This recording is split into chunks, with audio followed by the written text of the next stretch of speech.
If you meet any Christian couple that say, oh, God does not choose, and they are Christian married couple, I feel like they are being dishonest. Fervent sister in the church, and then you marry her. People, they pretend though. Hey.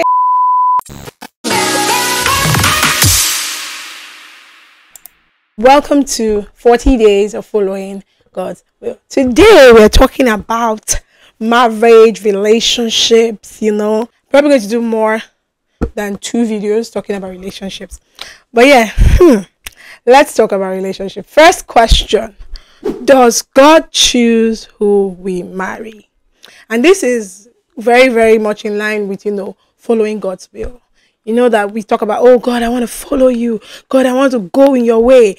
God, you are my source. You are my strength. God, you are everything to me. But can God choose who you should marry?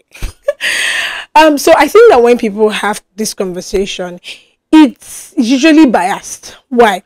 It is usually biased towards 1, the influence over your lives, and 2, your own journey. Based off of this, some people are always like, oh, did the Bible really say you should go and ask God about who to marry? That God does not choose. That the last person God chose for was Adam, and he said the wife you chose from. All people say things like that. And why we don't have any New Testament record of it saying, okay, ask God about your, wife or husband. But we do have scripture that says, commit your ways to God.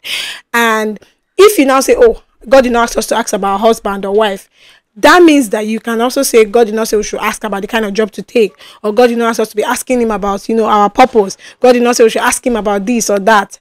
So I think that is a reckless statement to just say like that. And like I said before, it is about the influence in your life and about your journey. So some years back, before I got married, or even my first, second, third year of marriage, or just to try to be, balanced, I may say, oh yes, no, God does not really choose, but he makes he leads us. But here is the thing, and this is my opinion about this matter, and I'm going to stand firm on my opinion. I'm not trying to be balanced. My opinion is that people who ask this, does God choose who we marry question, are on 2 phases. The first set are the people that are scared that God will actually choose someone that they don't like. Maybe God will choose someone that is ugly, or someone that is not their type or their taste.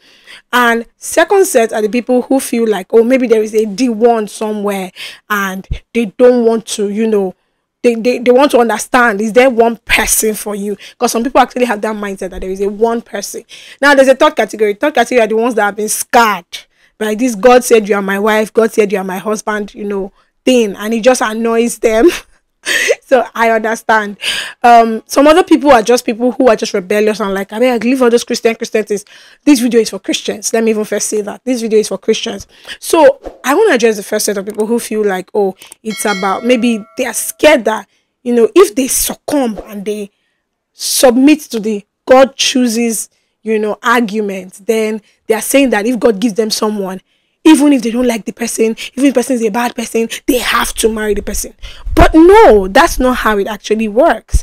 God saying someone is right for you does not mean that God is saying that you have to shove that person. God is not trying to shove that person down your throat. God is not saying that this person, if you don't marry him, you'll be without a husband forever or without a wife forever.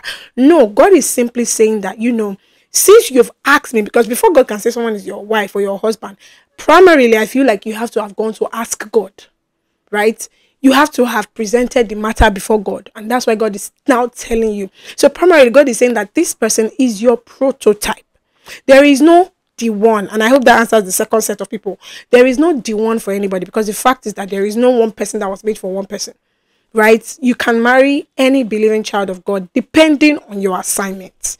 That is the opinion that I stand on. I don't agree with the fact that people say, oh, God does not choose, God cannot tell you who to marry. I feel that God can. If God can tell you quit your job, if God can say, oh, don't go there today, why can't God tell you who to marry? I don't understand. Why do people but if God even tells you who to marry, it's not because God will now force it down your throat. It's in the case of God is saying that this person is good for you. Not every Christian will be good for you because of the journey. Like, for example, not every woman has the capacity to be a pastor's wife. And if God says that you're going to be a pastor, He's going to give you a woman that is beautiful. Yes, she loves God, but she's not really cut out for all those hospitality, niceness. And that's why we see pastors that their wives are not really, that pastor's wife. Like I've seen the pastor that said, "Oh, my wife is not a pastor's wife. My wife is just my wife. She's serving only me." I'm like, so that to each his own anyway, but God will give you the person that would fit like the assignment that you have.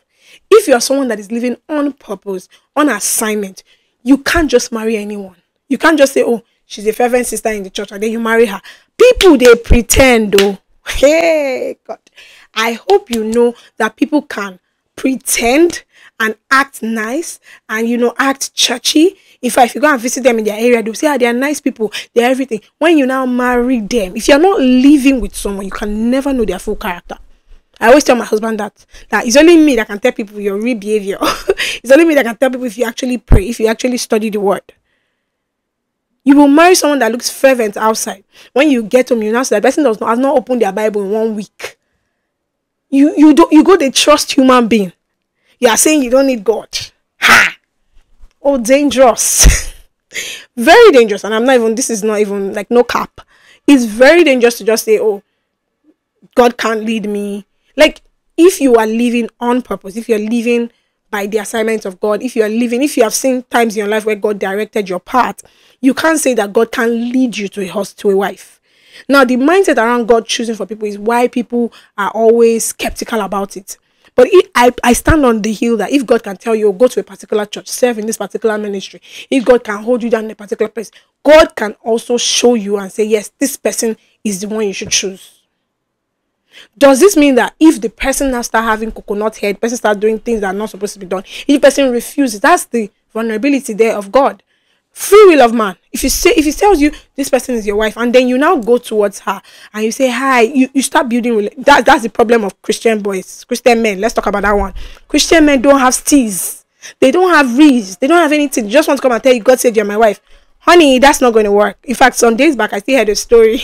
A particular lady, the pastor had said that, you are the one that God said I should marry. I think he's like an assistant pastor or something, but he's a pastor in the ministry. And then later, he started telling her that, you have not been paying your tithes, meaning that he had access to like the financial account. I probably saw what she was paying as tithes. And maybe that's why he started feeling the leading of God.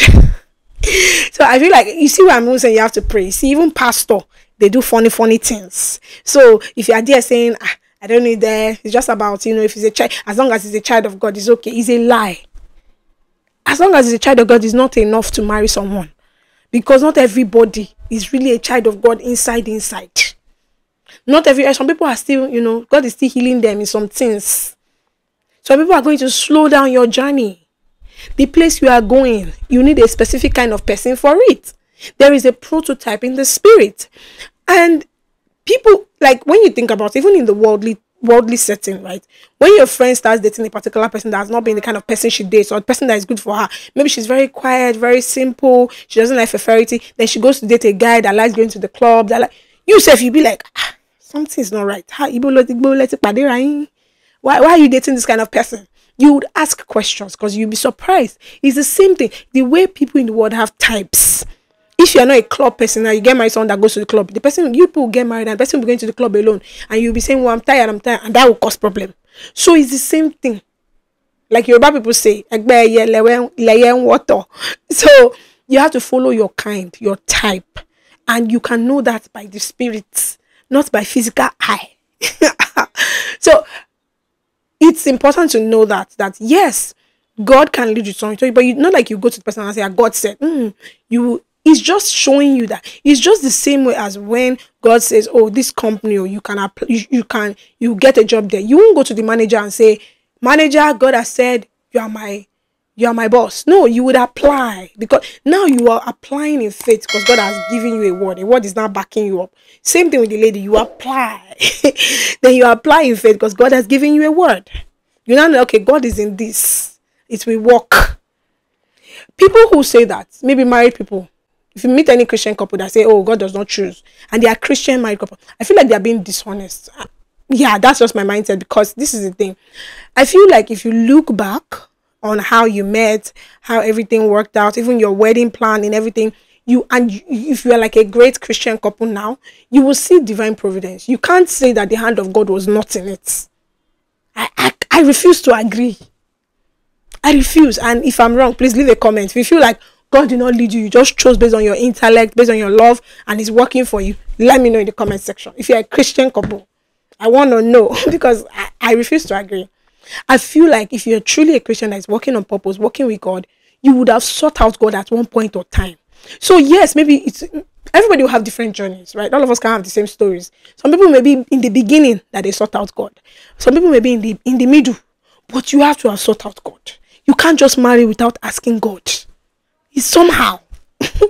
So, and if you are a young person, teenager, you know, you've never met the one, but you just want to know, I enjoin you to allow God choose for you in the process, because it gets where they come from. Someone like me, I got into that point where I said, I'm not dating anybody again. If God does not say this is the person, I know they do again. I'm just done with this relationship stuff. That's what I said before I met my husband. That's what I said. I said it clear and clear. And the devil will come and try and steal that thing. Like things have happened in the marriage that made me question, like, not in terms of my character or anything. Sometimes it's just certain things, and I'll be like, God. But then the Holy Spirit remind me, no, don't let the devil whisper evil thoughts to you. So when we say that God chose for someone, it doesn't mean that we are saying that, you know, God forced his opinion down your throat. We're just saying that you are allowing God to lead you. That's how to follow God's ways. Like he leads, I follow. That's what it means to be a good shepherd. As he's going, the sheep does not stay in front of the shepherd. No, the shepherd is going, and they are following him. Everywhere he's going, they are going with him. We are following the shepherd, following the will of the master. I enjoin you to trust God. I think the problem with many people is that they can't trust God to give them the perfect way. So they feel like, what if I don't like the person? Let me give you guys my own example. When I met my husband, I didn't know him from anywhere, right? I met him. Then they started to, ask me out. I like him. Sharpshooter. He went straight to the point. So I knew he wasn't here to play. And I knew he was a Christian, man of God. Okay. I go to pray. But then God starts to give me green light that, yeah, he's the one. I'm like, no, it's not really my type like that. But then I kept, praying about it. Later, I knew that God was saying it was the one, because I had difference. I have a video where I talked about how I knew my husband was the one. So I did all of that. And then when I realized that he was the one, or he's good for me, I now started, building friendship with him. And I said, okay, since we now know that he's good for me, let me now start seeing if he has some character traits that I'm looking for. I started checking. Would he like me doing YouTube? Because some people, their husband don't like YouTube, all this internet, social media things. Their husband don't like it. All those ones. I started checking it. Started checking his reaction to, like, I started understanding him. I started checking many things to check. And then I realized that, okay, I started building the friendship with him. So it wasn't like because God said he's the one, then I had to force myself to like him. No. It came naturally. You have to understand that at the end of the day, love is actually a choice. Forget all these Nollywood movies that we watch where someone is just falling in love like a stupid person. No. Why is it that when someone slaps you, you stop loving the person? Because love is a choice. If you stay there, you're not a fool. But you willingly decide to stay with the person. That is love. Commitment. Before it even gets to the butterflies, yes, the butterflies must be there, but most of it will be commitment. Because when you see the person finish inside the house, you may not have those butterflies anymore. But those butterflies are very important. So I'm not saying marry someone you don't like. And I think that's a misconception about God choosing for people. It's just God saying this person is good for you. Give it a try. Because not every Christian, not every child of God will be good for your destiny and your assignments. So if you want to really live on God's purpose, you have to ask God. I hope this video was, a blessing, and I hope it was helpful. Let me know your thoughts in the comment section. Do you think God actually chooses for people, or you're still on the hill that, no, you're responsible for your own choices? We are responsible for our own choices, because even if God says, go ahead, you still have to do all the primary things that everybody else is doing, like going on dates, kissing each other, because if you want to give birth, you have to do the thing that you need to do to give birth. So all those laws of life are still there. Let's be clear. But I'll continue in tomorrow's video, still on this, marriage matter. And yeah, I'll see you in tomorrow's video. But let me know your thoughts in the comment section. Remember to like, subscribe. Yes, and I'll see you tomorrow.